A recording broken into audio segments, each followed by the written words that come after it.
And good evening. This is the Elliott wave update for the S&P 500 for Thursday, February 10th, 2022. An additional very volatile and interesting day in the markets.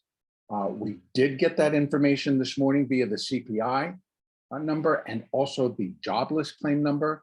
That is what the market has been anticipating and waiting for. We did see a rally over the last 2 days that took us overnight, again, up towards that high. But I have now marked it as the completion point for minor wave 2 of intermediate 3. Let me see if I can open that up again. There we go. Minor wave 2 of the intermediate 3rd wave. And so we can see a wonderful A, a B, and a C. So what now are we now moving through? We're now beginning a minor 3rd wave of an intermediate 3rd wave, both going down. So within this minor 3rd wave, there are going to be 5 waves of minute degree. And likely even within that minute degree 3rd, there will be an additional breakdown of an additional 5 waves. So we're going to get an extension within the extension. And that shows you actually the power and the strength that this move should actually put together and do. Now, what can that tell us about where we can now expect this market to decline to? If we're in the initial stages, and to be honest with you, whether I'm counting this as 1, 2, 1 of 3, 2 of 3, we're in 3 of 3 of 3. Again, I don't want to put on too many, but we're in that 3 of 3 move, and now we're inside of it. That I would think that that's 1 of 3 of 3, 2 of 3 of 3, and we're not done with that 3rd, which may come down to here, could even come down to here. Then we get another rally, then we get a decline, and that's just finishing this 3rd wave. Then we still have a 4 and a 5 to finish this 3rd wave. So there's still quite a bit that we get to go. Now, what can Fibonacci put some light on this? What we have here are two layers of Fibonacci extensions. The first being for the minor 3rd wave, and that would go from here to the bottom of the 1st, top of the 2nd. For that, those are right here. Then I have an additional that, let me see if I can take it back out. No, let's just go back over to the 4 and then down again to that hourly so I can show it. Then I have the additional, which is going to show us for this whole intermediate 3rd wave. So I go from the ultimate top, which was 4808, down to the bottom of which I'm labeling as intermediate wave 1, and then up to the top of intermediate wave 2. And those are here. So here we have the inside. Those are for the minor 3rd wave. Here on the outside, we have for the intermediate 3rd wave. Okay, so as we're coming off, you can see that the minor 3rd wave really I would expect it to at least get to 1.618, which just brings us down to 43.49. But I think we actually have a lot of potential for it to get down to maybe the 618 level as the entire minor 3rd wave. So this internal, smaller internal one might get us down to here. And then the larger get us down to here. Then we do a rally, and then we again come off in the 5th wave. So in all, I would suspect that the intermediate 3rd wave, right, that started here, has potential to take this market. Minimum would be 3,990. And that would be where the 3rd wave would be equal in length to the 1st wave at 3990. But being that it's a 3rd that's subdividing, and again, usually is the longest and the strongest wave, I think we have to consider that the power of the wave, now that we've collected that we have some fundamental. I'm putting quotes on that because I don't necessarily follow fundamentals, but we do have that that's going to get factored in. We now do have a very purposeful March Fed meeting that now we're guaranteed we're going to get a raise. And it looks like it's going to at least be 50 basis points, if not 100 basis points. So either half a point or a full point. And there was a story that was put out by Zero Hedge late in the day that talked about the possibility the Fed's doing an emergency meeting and they may start to raise tomorrow. So a lot of things going on that are going to affect and put downside pressure on the market. So as you can see, 36.21 really is not out of the picture as for a third wave and what I would expect it to do. Again, I'm going to pull this out to the 4 hours so I can now spread that out a little bit and we can see. Let's open it up from there so we can take a peek. There is the high. Here's wave one. Here's wave two. Wave three would be expected to take out that low at 42.12. That absolute minimum. But now let's take a look. Wave one of three, wave two of three, wave three of three should take out this low at 44.43 and keep on going and start heading for this low before we get a little pull up, in a minor fourth wave of three, and then a fifth wave down. So it's not unrealistic to feel that if we've got to really equal this, and that doesn't happen until 39.90. That is just where this third wave would equal wave one. Not the most common. The most common would be is that it's 1.618 times the length of wave one. Remembering that under Elliott, third waves are almost always the longest and the strongest within an impulse move. And an impulse move consists of 5 waves. So out of 1, 3, and 5, the third is normally the longest and the strongest. So it's not unrealistic to factor in we could come all the way down to 36.21. Now, what can we expect for tomorrow? It's going to be kind of an additional interesting day because again, we need to now digest all of this. We need to maybe realize, are they having an emergency meeting? Is there going to be a rate cut, a rate hike tomorrow? And it's a weekly expiration. Today's declines, just to kind of put things into perspective. Remember yesterday I was talking and I was mentioning whether we believe that the S&P could drop 100 points in a day. It was down 100. They just brought it back.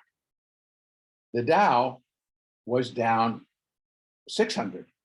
Now they brought it back a little bit. The NASDAQ was down 400 and they brought it back up a little bit. So these are not out of the realm of reality. And to have an additional one, because we're inside this third wave, would not be unusual, at least for me.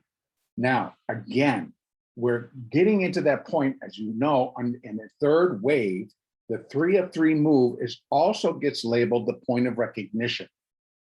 And that point of recognition is nothing more than when traders realize, oh, the Fed is going to raise, oh, inflation is for real, oh, I need to adjust my positions. Or that's where they decide, I'm going to get out. I'm going to adjust by just getting out. I'm moving over to cash. That's a point of recognition of the direction that the market is going is for real, and it's going to continue. And that's the point that we're into. So that's why I suspect that we're going to continue to see acceleration. We got it today, more than once. We got it on the upside and on the downside. We got it as the market initially came off. It broke the 20, we accelerated, broke the 50, we accelerated again. Stopped just before it went down to give a test to the 200. Then we rallied back. We broke back above the 50. We rallied more intensely. Then we rallied up as the market opened. When we came back down, we broke the 20. We started to accelerate. We broke the 50. We continued to accelerate. We broke the 200. We continued to accelerate. That's what I am talking about when I said, when we start breaking the moving averages in either direction, what it's telling the market what it's telling a chart reader is that this is now showing weakness. The S&P is showing weakness as it breaks below that 50. The S&P then regained. Now it is demonstrating that it can recoup and it's showing strength. And then we got that and you saw what happened. It goes up when it breaks again. And now, not only did it break, but it had that additional piece of information from Bullard talking about, hey, I think we should be raising it 100 basis points in March. Then we broke.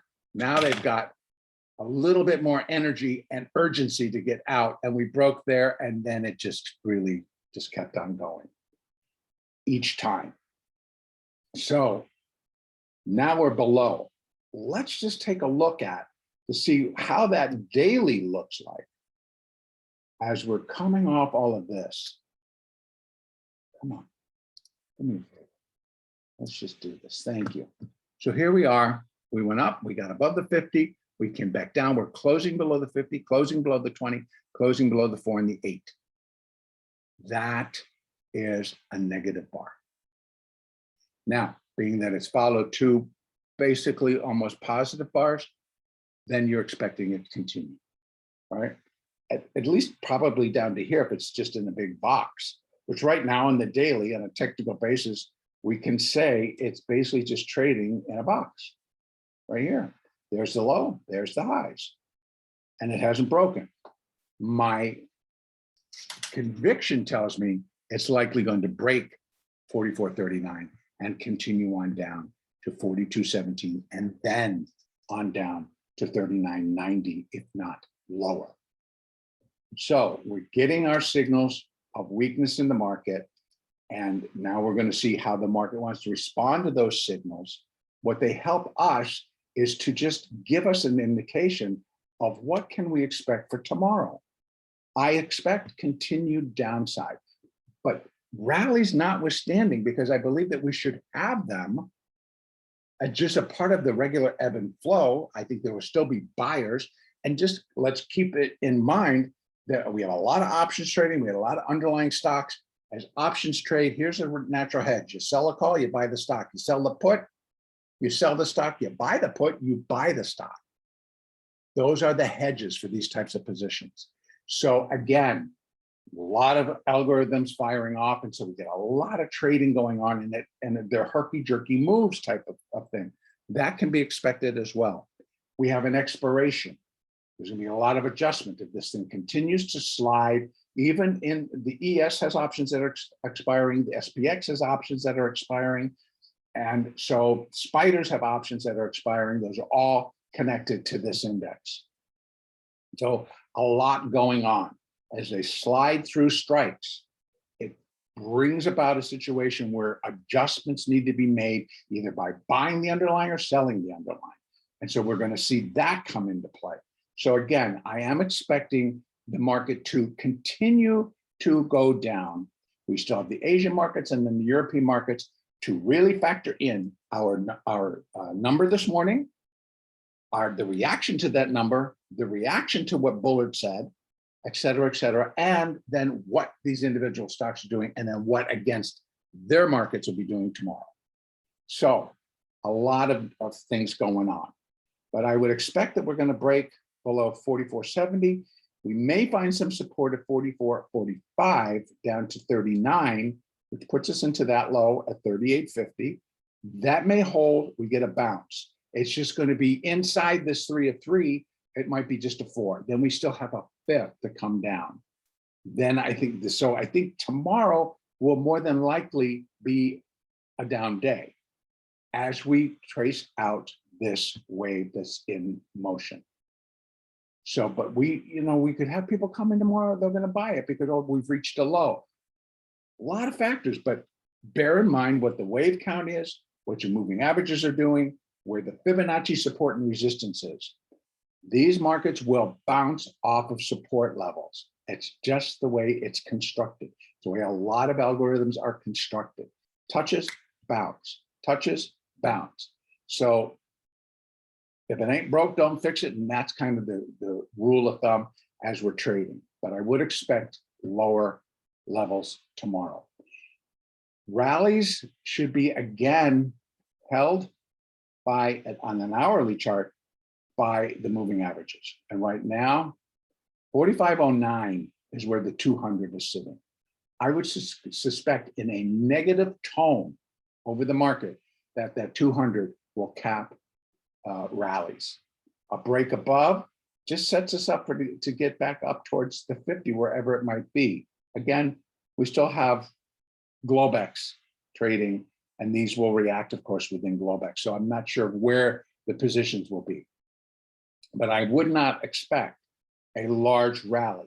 If we get that, then what's going to be up, and if it doesn't come down here and break that, then what we've got is an A, B, C. And that would suggest it has to break back above 45.12. In essence, really, it needs to break 45.32. But I'll use the tail. At that, 45.12 would start to give a signal. It's like, what's up? But that could just be a fourth wave if it doesn't break there. My thought is that it will break. We shall see. Again, trade smart. It wasn't the easiest day to trade a smaller account, and let me explain why. In fact, that when you have to use tighter stops, if you're trading a smaller account, you can't really handle well, depending on your size, you can't handle a drawdown of $1,000 to $2,000 in one trade. You could either blow out the account, you're going to get stuck in a margin call, et cetera, et cetera. So the moves today were large and powerful in both directions. So within these hours, it moved all over the place. And so it kind of gave a little bit of a challenge if you trade the mini contract. My encouragement or my suggestion might be is like to trade the S&P future with a smaller account, consider the micros, and maybe you already do, but they also are moving at the same pace that the mini. And the difference is that in the mini contracts, it's $12.50 a tick, and in the micro, it's $1.25. But you can still really rack up some losses that you don't want to take, but they're more manageable. But you can easily drop 100 to 150 bucks in the micro contract, the way the markets are moving. So I urge caution in how you're trading, and choose your points and use stops. So tomorrow should be, I think, a busy day. We'll see. Again, quite often when we get into an expiration, if there's much going on, the markets get pretty upset because they'd rather just settle out and let everything expire and then do all the big business on Monday, and that may not happen. We may not get that choice. So trade smart, trade according to what your moving averages tell you, the Fibonacci support and resistance, and what our Elliott count is. Have a great trading day tomorrow. The next update will be on Sunday, the 13th.